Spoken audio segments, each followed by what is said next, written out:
J'aimerais revenir sur une question d'actualité qui a été largement et abondamment commentée dans plusieurs sens. C'est sur le passage de M. Kamitatou, porte-voix. Je suis gentil, hein, moi je ne dis pas porte-mallette, hein. Je dis porte-voix parce que d'aucuns le qualifient d'être un porte-mallette. Moi je sais que il est porte-voix de M. Kamitatou et il est porte-voix de M. Katumbi et il a porté sa voix sur le plateau de TV5. Mais ces affirmations m'ont laissé pontois, non pas pontois, m'ont désabusé. Entendre de la bouche de M. Kamitatou, qui a été président de notre Assemblée, qui a été ministre du Plan, qu'il y a un élan de xénophobie. Je me suis dit, a été-il sous les effets d'un produit hallucinogène? Non, parce que je ne peux pas comprendre. Vu le statut qui est sien. Et quel statut il a, lui? J'ai dit, il a été président de notre Assemblée nationale. Ben, tout le monde peut le devenir, excuse-moi, en tout cas. Non, surtout non. au Congo, tout le monde peut le devenir. Non. Hein. On en a vu piètre. Non. C'est ça. Quand Depuis on a occupé ouais, d'aussi hautes fonctions et qu'on envisage à travers leur parti politique de diriger demain cette nation, on ne peut pas dans un plateau de TV5 affirmer que notre pays souffre d'une gangrène de xénophobie. Mais là, il a accrédité la thèse du Rwanda et la thèse de tous nos agresseurs. Tout à fait. Mais vous le dites si bien. Malheureusement. Vous le dites si bien. Et il ne s'est pas arrêté en si bon chemin, permettez-moi cette expression. Il va dire que l'accusation que nous portons, nous, la République, nous, le gouvernement, vis-à-vis du Rwanda, est une forme de paranoïa. J'aimerais lire la définition du mot paranoïa. Et vous comprendrez avec moi la gravité de ces propos. La paranoïa est une méfiance exagérée, maladive envers autrui, qui est caractérisée par un délire interprétatif construit par une perception fausse de la réalité. Voilà la position de Ensemble pour la République portée par M. Kamitatou sur les accusations portées par notre gouvernement via M. Mouyaya, qui était dans ce même plateau pour accuser le Rwanda d'être derrière cette agression. Le message aussi porté par notre gouvernement via M. Lutundula, à travers plusieurs tribunes, dont celle des Nations Unies. Je vous ajoute même, le président l'a dit à Le président l'a dit clairement, sans ambiguïté. Mais nous avons M. Kamitatou qui décrit ses propos, qui décrit ses affirmations comme de la paranoïa, c'est-à-dire un délire, une perception erronée de la réalité. Fausse. Non, nous mentons. Mais il a dit pire, il a dit même, dans une interview encore qu'il a accordée, on lui pose la question sur la question des accusations. Il dit, parce qu'on lui dit, est-ce que le Rwanda accuse faussement le Congo de soutenir le FDLR? Et il dit plus loin, il dit, nous voulons que les accusations, semblables ou parallèles ou semblables puissent s'arrêter. Donc réciproque, voilà, les termes qu'il a utilisés. Donc nous aussi, nous mentons quand nous disons que le Rwanda accuse le M23, un peu comme le Rwanda ment quand il dit que le Congo soutient le FDLR. Il a accrédité de la plus belle des manières la thèse soutenue par le Rwanda et une grande partie de la communauté internationale qui nous mène cette guerre via le Rwanda. Ce sujet n'est pas loin du sujet de la diplomatie. Comment notre diplomatie peut porter ses fruits quand nous avons des fils du pays qui torpillent cette diplomatie en affirmant que nous sommes dans une paranoïa, que nous sommes dans un délire, que les accusations sont fausses, que nous portons sont toutes, je dirais, faites pour amuser une galerie. Très bien. Alors je reviens à vous, Patrick. Patrick Kalinga, Vous allez commenter si vous voulez. Mais il dit plus loin. Il dit que voilà, lui n'a pas vu là où nous, la RDC, le communiqué que la communauté, que les communautés ont signé. Il n'a pas vu où l'on a dit que Kabila, disons, Kagame était agresseur ou le Rwanda était agresseur. Donc lui, pour lui, il ne voit pas pourquoi il va le faire. Mais ce qui est pire, il nous dit encore à nous de comprendre que ça ne sert à rien, il faut aller au dialogue. Donc il appelle le Congo et le Rwanda au dialogue, alors que cette phase, on l'a déjà dépassée, on n'est plus dans cette question, sur cette question-là. Je suis d'ailleurs heureux de rencontrer mon homo, Patrick Eyalé, et je suis très content par rapport à l'entame déjà de votre propos. J'ai senti qu'il y a une réflexion à la hauteur et tout. Merci Christian Bossembe pour cette invitation, mais je voudrais dire, parce que déjà, lorsque on suit l'intervention de Olivier Kamitatou, on a l'impression, d'ailleurs je veux prendre la conclusion de Patrick Eyalé lorsqu'il dit que c'est écœurant de voir un fils du pays qui torpille notre combat, etc., notre thèse et tout. Mais moi j'avais l'impression, pas l'impression, j'avais même la certitude que la personne qui parlait, c'était pas un fils du pays. J'avais l'impression, j'avais la certitude que c'était une personne qui n'avait pas une âme congolaise. Parce que tout ce qu'il a dit, il a joué les jeux de l'ennemi.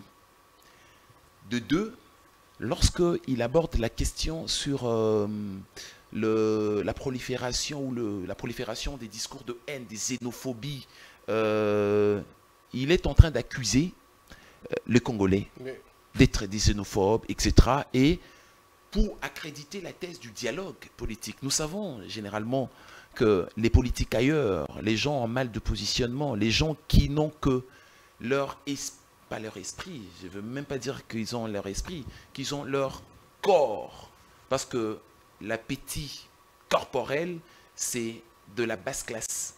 Les gens qui ont un esprit congolais, ce sont des gens qui pensent le Congo, qui pensent l'intérêt supérieur de la nation.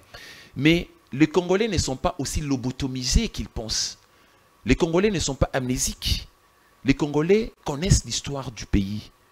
Les Congolais connaissent qu'ils sont pétris de cet esprit de solidarité. Les Congolais savent que la désunion, les discours xénophobes ne sont pas congolais. Mais quand il parle de la congolité, je crois qu'il voulait faire allusion à cela. Non, mais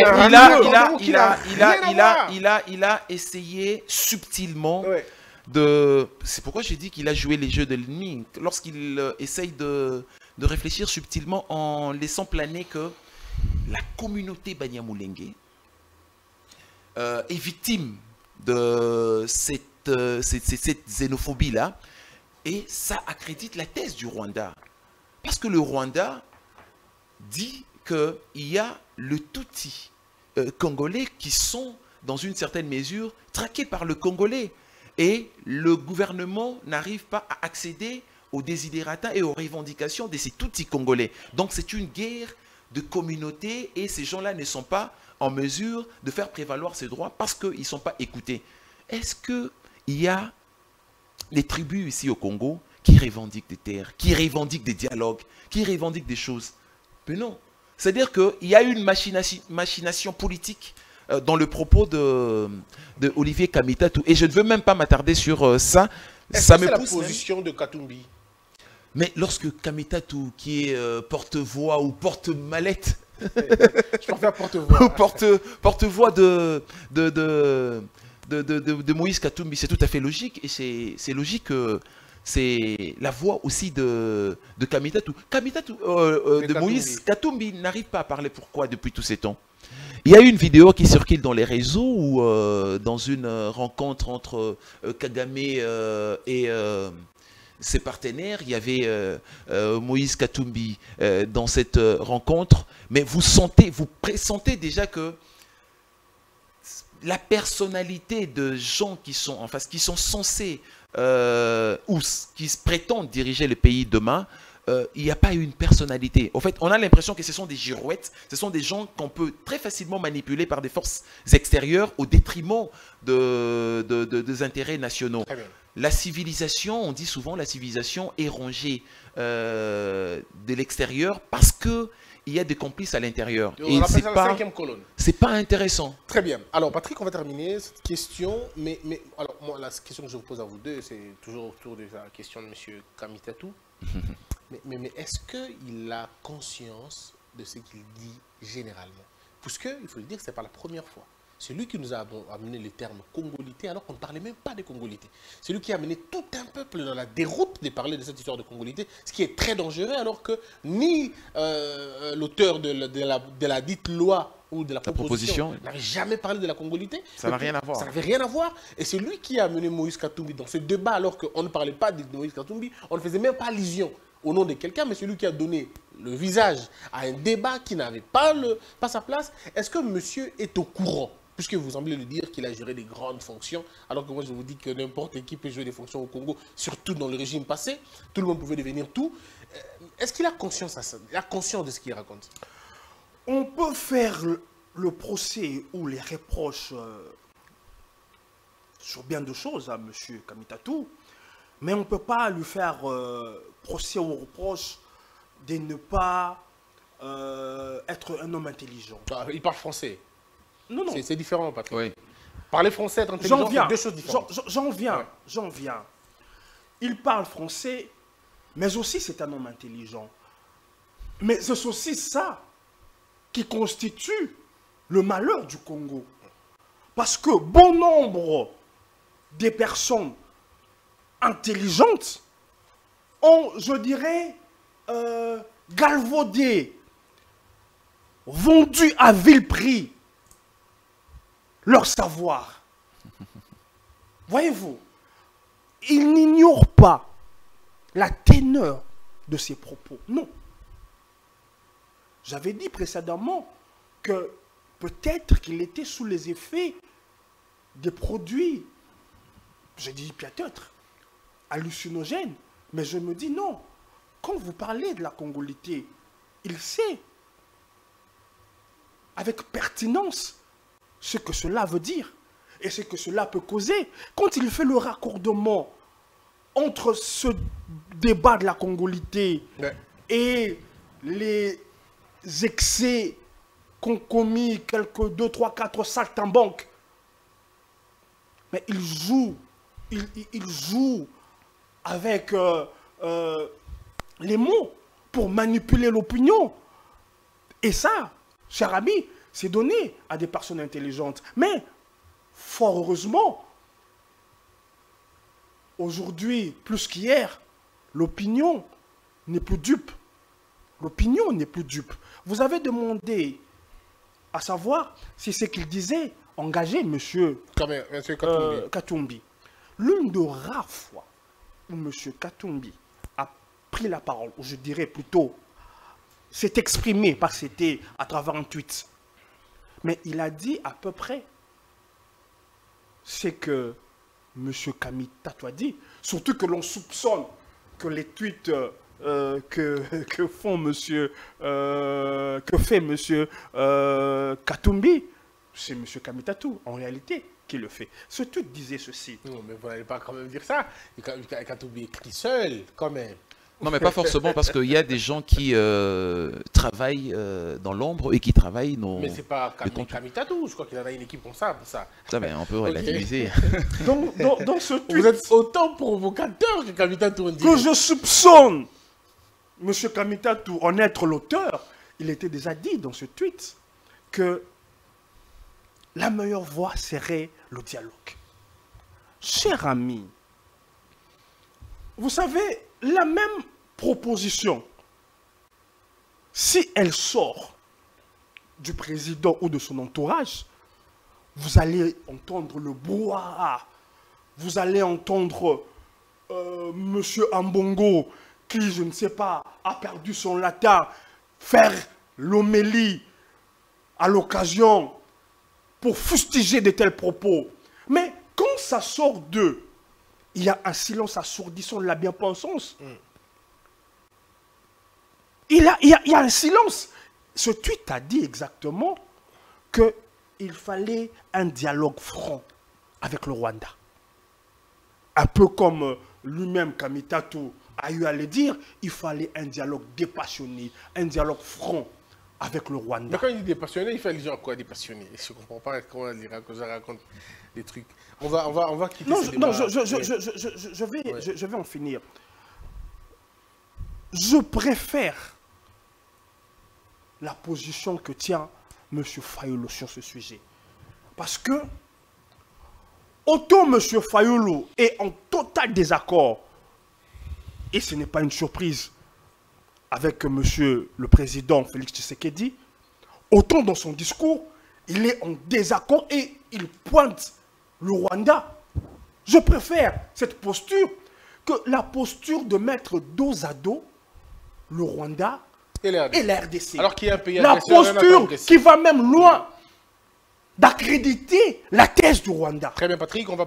Bon, allez-y, je voulais juste dire un mot par rapport à... Parce que vous avez semblé dire que vous reconnaître l'intelligence en fait, c'est mon co-débatteur qui a reconnu dans une certaine mesure l'intelligence d'Olivier Kamitatu. Moi, je dirais simplement que l'intelligence, bon, il parle un bon français comme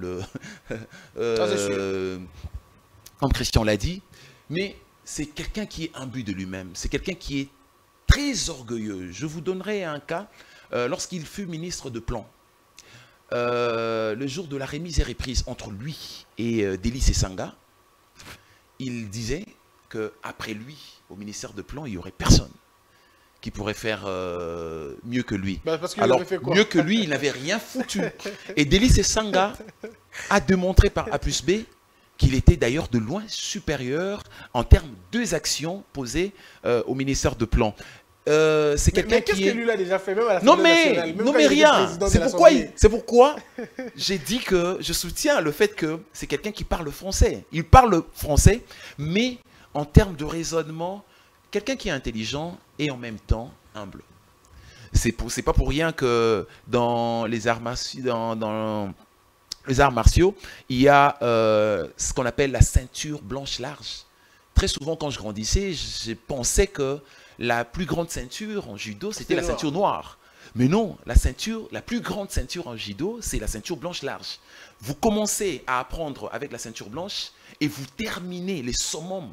C'est la ceinture blanche large. Le fondateur du judo, Jidoro Kano lui-même, à titre posthume, a été décoré de cette ceinture blanche large. C'est pour dire qu'on est un éternel apprenant. Et quand on est un éternel apprenant, on ravale son orgueil et on est humble. Et quand on est humble, on est sage et tout ce qu'on pose, quand on parle, on répond à l'appel de sa gloire. L'intervention de ce monsieur-là sur une chaîne internationale a démontré par A plus B que c'était quelqu'un qui n'a pas répondu à l'appel de la gloire et finalement, il a manqué l'occasion de pouvoir se taire. En tout cas. Il faudrait dire aux gens, aux enfants que parler français ne fait pas de vous un homme intelligent. Non, parce que pas même du tout. En France, il y a des bourriques. C'est pas parce que vous parlez français que vous êtes intelligent, c'est pas parce que vous parlez anglais que vous êtes intelligent. Vous êtes intelligent lorsque vous combinez votre raisonnement dans le sens de répondre à une question donnée. On vous pose la question, on vous dit, Monsieur Patrick est-ce que vous êtes allé en Égypte? Et vous vous dites non, vous savez, à Massimanimba, il n'y a pas de courant. Mais attendez, vous êtes totalement à côté de la plaque. Répondez à la question qu'on vous a posée. En 30 secondes. Oui, on termine en tout cas. Il mérite pas dans le plateau. Après le passage il mérite pas, en tout cas. qui était brillant de M. Mouyaya, oui, ça c'est vrai. Un passage que je tiens à saluer, la chaîne TV5, qui fait partie, qui est un relais de la politique française, laquelle politique est toujours en complicité avec les thèses du Rwanda pour la position que la France a eue par rapport à la guerre de 94. Ils ne sont pas allés chercher loin pour contredire M. Mouyaya. Ils auraient pu prendre un Rwandais, mais voyez-vous, ils sont allés chercher, vous me permettez l'expression, un nègre de service. Un nègre de maison. Alors, messieurs et dames, nous poursuivons cette émission. Si vous faites des tweets insultants, rassurez-vous que je connais quelqu'un qui le fait aussi vite que ça. Il s'appelle Patrick Eyalé. Faites un tweet, vous allez voir comment il répondra aussi activement que ça. Et il a le mot pour ça. Alors, la sécurité, on va parler de sécurité.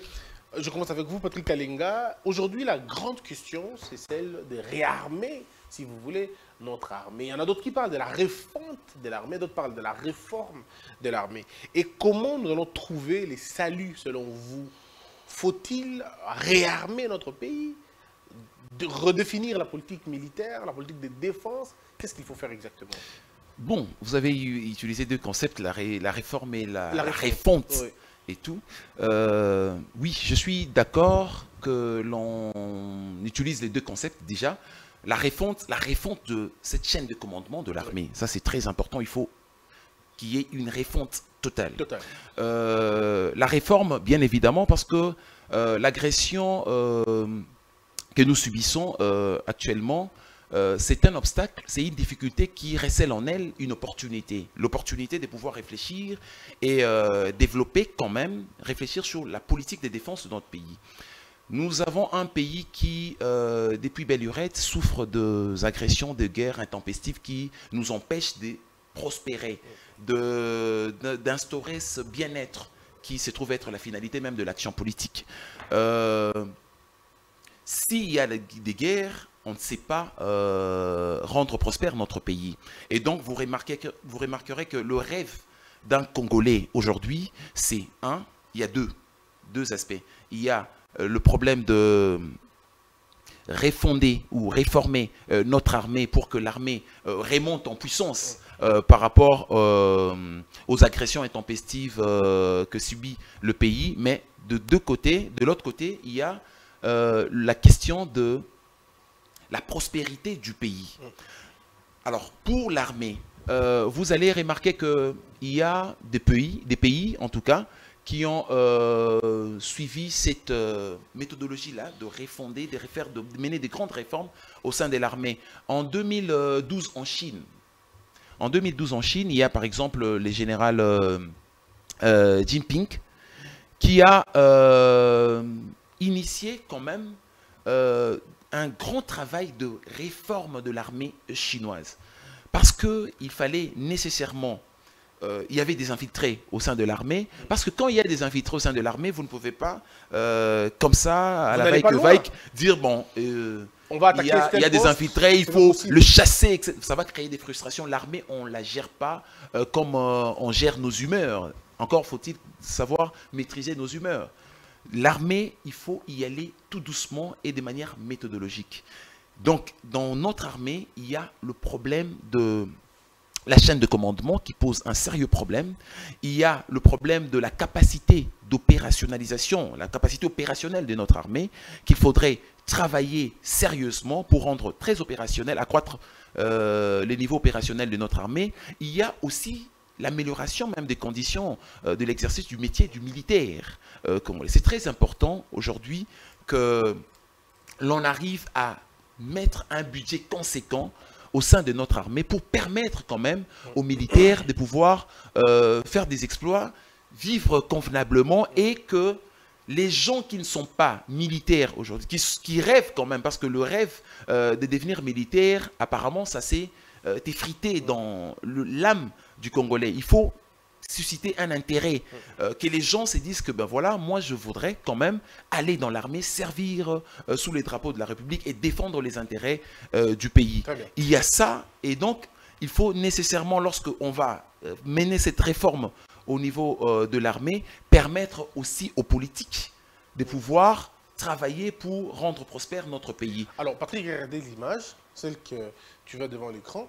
Moi je trouve que c'est une très belle image parce que ici vous avez un général de forces armées qui pointe l'Ouganda, qui pointe en même temps le Rwanda, et que l'on peut utiliser comme une sorte de rhétorique des guerres pour dire que nous allons peut-être aller là-bas, on va faire ceci, on va faire cela. Bon, ça c'est une question juste de le voir. Mais avec vous Patrick, quand nous regardons dans l'histoire, avant 1930, la force publique, ce que le Rwandais aujourd'hui veulent faire croire aux Congolais que ce n'était pas le Congo, c'était plutôt la Belgique, pourtant c'est faux. C'était la force publique congolaise qui était l'armée congolaise, c'est vrai, avec le leadership belge, mais c'était les forces armées de ce pays, des Congolais. On a chassé l'Allemagne, pas le Rwanda, l'Allemagne sur le territoire rwandais. On a récupéré le Rwanda, l'Urundi, en ce moment-là c'était Rwanda-Urundi. On a récupéré cela. Et l'armée de Mobutu a déterré même Habyarimana pour le ramener ici. Je me rappelle encore que des militaires congolais pouvaient rentrer au Rwanda, armes à la poche, et on ne le faisait absolument rien parce qu'ils avaient bien évidemment peur, mais le contraire était impossible. Aucun militaire rwandais n'entrait au Zaïre avec une arme. Alors, tout ce prestige, tout cet honneur, je veux dire, cette grandeur qu'on avait dans le passé, pourquoi on ne l'a plus aujourd'hui? Moi, je suis l'enfant des militaires, Patrick. J'ai un ancien militaire, bien sûr. Quand les militaires passaient, on le suivait. Quand ils chantaient, scandaient des chansons, on le suivait. Et qu'est-ce qu'ils nous donnaient? C'était des biscuits. Des militaires, ils nous donnaient des biscuits. Et on rentrait avec. Alors, aujourd'hui, ces sentiments, comme l'a dit Patrick, c'est effrité un peu. On n'en parle plus assez. Qu'est-ce qui s'est réellement passé pendant tout ce temps? Je retiens 2 phrases. Tout ce prestige, Ouais. où est-ce qu'il est parti et qu'est-ce qui s'est passé. Ouais. Ça résume assez bien ce que vous avez dit. Vous parlez de prestige, oui. On avait une armée prestigieuse. Si. Pas simplement par la qualité des hommes qu'il a constitués, mais aussi par l'arsenal et par les exploits que cette armée a eu à faire à un moment donné. Mais ce prestige, comment s'est-il effrité? Qui en sont les responsables? Aujourd'hui, il y a des gens qui interdisent certaines, je dirais, réflexions quand on veut établir les responsabilités. Mais on ne peut pas se projeter, on ne peut pas faire des prospections sans qu'on regarde le rétroviseur, sans qu'on réponde à cette question. Comment, pourquoi, quand est-ce que ce prestige s'est effrité? Mais si on ne répond pas à ces questions, comment on peut reparer? Comment on peut se projeter en rectifiant? Il y a des gens qui sont responsables de cet effritement. Au numéro 1, M. Mobutu. Il a pris des décisions, il a fait des choix qui nous ont coûté cher. On ne va pas refaire l'histoire, mais cela doit être dit et entendu. Ensuite, il y a M. Mzee Kabila. C'est là même, on va dire, c'est peut-être là le début du vrai déluge au pays. Si on était dans l'agonie, mais alors lui, c'était vraiment l'euthanasie. Maintenant, je m'arrête un peu sur Mzee. Récemment, on m'a envoyé un audio d'une émission qui passe sur BBC Africa, Épée de Damoclès. Le téléphone, je l'ai jeté, Patrick. Je me rappelle, tu sais que j'ai fait au Burundi hein, avec un journaliste burundais. Je suis venu vite fait, mon chauffeur m'a précédé, celui qui m'appelait, toutes mes excuses. Dans cette émission, le journaliste qui n'est pas congolais était en train de révéler la vaste opération d'infiltration qu'a menée le Rwanda à travers d'autres armées. Il a dit qu'il y a à peu près 300 généraux, colonels, majors, capitaines de nationalité rwandaise qui ont été nommés ces 20 dernières années en citant des noms et les fonctions que ces hauts gradés occupent dans l'armée. Documenté, hein? Documenté. Ouais. Je dis que c'est l'émission Épée de Damoclès qui passe sur BBC Africa. Quand on remonte en arrière, vous avez souvenance de, je dirais simplement, de 10 généraux rwandophones dans notre armée. Non. Mais aujourd'hui, cette partie de la République compte le plus grand nombre d'officiers supérieurs dans notre armée. Rwandophone. Rwandophones. Pour certains, rwandais carrément. Parce que il y a une nuance entre rwandophone et rwandais. Mais souvent, malheureusement, c'est du pareil au même. Oui, parce que même alors, c'est bonnet blanc et blanc bonnet. Blanc bonnet, parce que c'est un vrai débat. C'est là d'ailleurs vrai.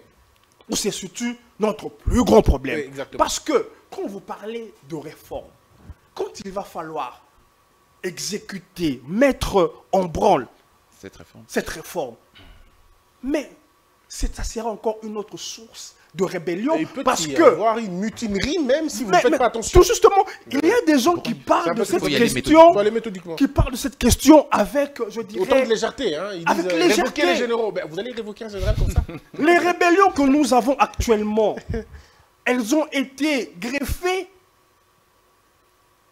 en majorité par ce fait-là. Que demandent ces rebelles du M23? L'intégration de l'armée. Et dans la politique, maintenant quand vous leur refusez ça, ils rentrent chez eux. Ils disent ok, dans ce cas... Vous n'avez pas encore résolu ce problème. Vous pressez le commandant suprême à nettoyer, c'est-à-dire à démettre, à révoquer dans l'armée ces centaines de rwandophones, de Rwandais qui ont été nommés dans le régime passé, en toute connaissance. En toute connaissance. Mais c'est une poudrière. Si vous le faites, eh bien... Non, j'aimerais que les compatriotes qui nous suivent, qui parfois ont du mal à cerner les vrais problèmes, comprennent tant soit peu, permettez-moi l'expression, vraiment je n'en trouve pas de plus explicite, le cul-de-sac dans lequel notre pays, pour ne pas dire monsieur le président, se trouve. On a dans notre armée des centaines.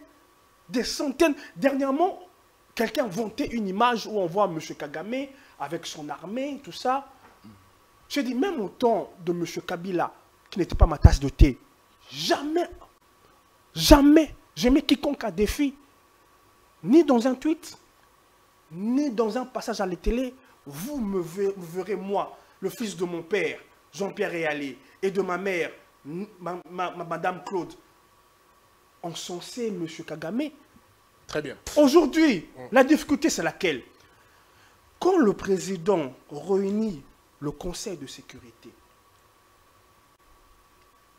il y a beaucoup de probabilités que ce qui sera dit à l'instant, à la seconde, mais soit transmis au Rwanda tout de suite. Vous voyez mais tout de suite. Vous voyez le bourbier dans lequel nous avons été plongés. Alors, mais les gens, permettez-moi, les gens qui nous ont plongés dans ce bourbier, tout ont bu. Vous donne des leçons. Merci. Je reviens. Alors, à un moment donné dans nos réflexions, nous parlons d'un état fantomatique aussi, d'une sécurité fantomatique. Nous avons une partie qui est très souvent n'est pas militarisée complètement. Il y a beaucoup d'espaces vides, ce qui fait que à un moment donné, lorsque ces groupes armés, ces seigneurs des guerres comme on les appelle et tout, arrivent, ils trouvent qu'il n'y a pas une sécurisation de ces espaces-là. Et finalement, ils s'en prennent aux paisibles citoyens qui n'ont pas d'armes, qui ne peuvent pas assurer leur sécurité. Et qu'est-ce qu'ils vont faire, ces paisibles citoyens? Ils vont fuir, ils vont aller dans d'autres pays pour se réfugier. Et ces espaces-là restent vides. Kanida, aujourd'hui, le chef de l'État, lui, pour lui, les relations diplomatiques restent privilégiées, mais son peuple, et bien évidemment beaucoup d'autres analystes, pensent que les relations diplomatiques doivent cesser et passer à autre chose. Nous ne pouvons pas aller brutalement sur la rupture de relations diplomatiques avec le Rwanda, étant donné que nous sommes dans un schéma avec le président qui vise à faire entendre la voix du Congo avec la diplomatie au niveau international et au niveau sous-régional, parce que pendant 2 décennies, comme je le disais tout à l'heure, la voix du Congo était tout à fait absente. On nous disait ici, il ne faut parler que lorsque le silence est plus fort que les mots. Aujourd'hui, nous le subissons parce que pendant que nous, avec le devancier de Félix, le président de la République, prenait son aise ici, les voisins sillonnaient les capitales. Aujourd'hui, il a une longueur d'avance. Tenez, avez-vous entendu l'OIF, PPM? Non? C'est logique. Celle qui est à la tête de l'OIF, c'est Madame Mushikiwabo, qui rwandaise.